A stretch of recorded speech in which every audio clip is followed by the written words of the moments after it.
The Economist. This is The World in Brief from The Economist. Our top stories. Donald Trump said that Israeli hostages held in Gaza would be returned on Monday or Tuesday.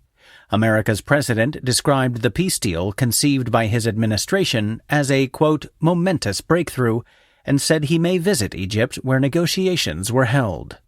Earlier, Benjamin Netanyahu, Israel's prime minister, hailed a, quote, great day for his country. Hamas and Gazans had, quote, demonstrated unmatched courage during the war.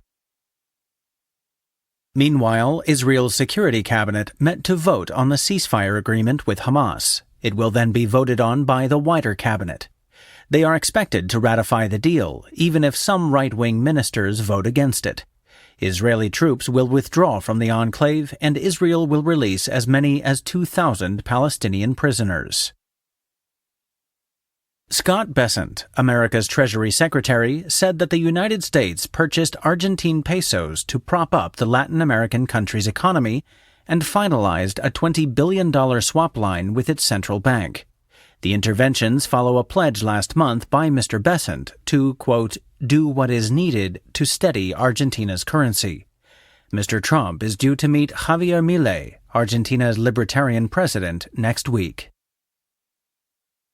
Shares in Ferrari tumbled by more than 16% after it revealed an underwhelming profit forecast to 2030.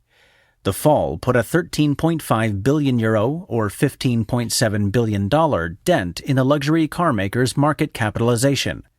The Italian firm also halved its goal to make 40% of its models electric by 2030, as other European car makers also temper electric ambitions amid weak demand. China announced new powers for the state to control rare earth metals exports, putting pressure on America ahead of upcoming trade talks. The controls let China's government curb sales of rare earths to arms companies and advanced chip makers outside the country, and restrict foreign access to processing technology. China supplies over 90% of the world's refined rare earths. Restrictions imposed in April created global supply chain shortages. Rishi Sunak, Britain's former Prime Minister and a sitting Conservative MP, was appointed to serve as a senior advisor for Anthropic, an artificial intelligence lab, and Microsoft. While in office, Mr. Sunak pushed for Britain to use AI to become a, quote, science and technology superpower, and announced a £2.5 billion investment from Microsoft in British data centers. Mr. Sunak also advises Goldman Sachs, a bank. Laszlo Krasznahorkai won the Nobel Prize for Literature.